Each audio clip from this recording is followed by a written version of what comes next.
headquarters in New York. This is NBC Nightly News with Tom Brokaw. Good evening. This President's holiday became a day of mourning and memory. Mourning in the world of car racing and beyond. Memory in Oklahoma City at the dedication of the museum commemorating the victims of the bombing by Timothy McVeigh. We begin tonight with the shock and sadness at the death on the final lap of NASCAR superstar Dale Earnhardt in Daytona yesterday.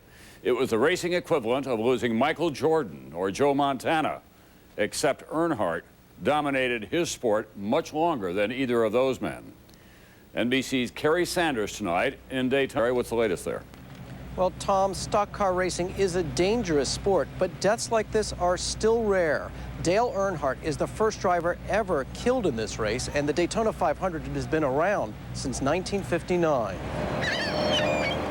At the Daytona International Speedway today, fans build memorials to their hero, Dale Earnhardt.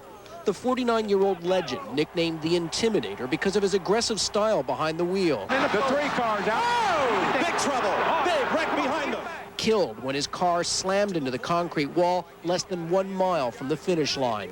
An autopsy report released today says Earnhardt died instantly from blunt trauma to the head. When I walked up and then looked in, I could tell, it broke my heart, what was happening.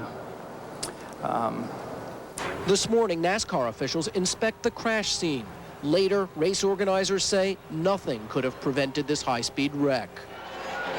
Somehow, fans say this man in the black #3 Chevrolet always seemed to defy the risks of this sport. His death, a reminder to the men who still want to be boys that NASCAR at 180 miles per hour is not make-believe. It was just a shock. I was sitting on the fourth turn where it happened at, and I guess I'll never come back to Daytona again. Now he gets out of the car. Earnhardt, an 8th grade dropout, earned $41 million racing and helped stock car racing become the most popular televised sport in America after football. He was the symbol of NASCAR, like Elvis was to rock and roll. Racing's been great. It's been, you know, it's pretty neat to do something you thoroughly enjoy. You look forward to getting up every day to go do. NASCAR broadcaster Alan Bestwick. He was relatable to the common people, and those common people feel his loss greatly. He was their hero, and their hero is gone. And to me, it's a hurt.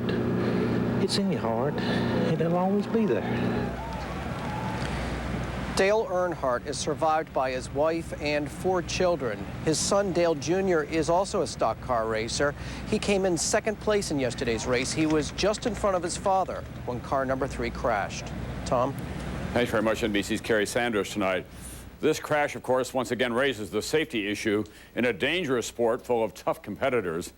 NBC's Jim Avila has more tonight on what the sport of auto racing is doing to try to protect its own, how new safety measures could someday wind up in your family car. Dale Earnhardt had walked away from much more spectacular crashes, like this one in 1997. So what happened at Daytona this time? The nation's foremost racing safety experts say it was this, a violent thrusting of the head, causing a phenomenon called basal skull fracture. These large motions of the head relative to the torso are exactly what is causing these fatalities in automobile racing. Bioengineer Dr. Robert Hubbard says when a car hits the wall at 170 miles per hour, the car stops. The restrained torso stops, but the head, which is not strapped in, snaps forward and back, unless the driver is wearing one of these, a 1-pound collar and straps similar to roller coaster restraints, called HANS, short for head and neck system.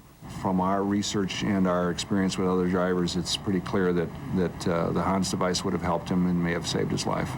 Beginning this season, 2 of the 4 major racing organizations, Formula One and CART, will require drivers to wear the HANS restraint.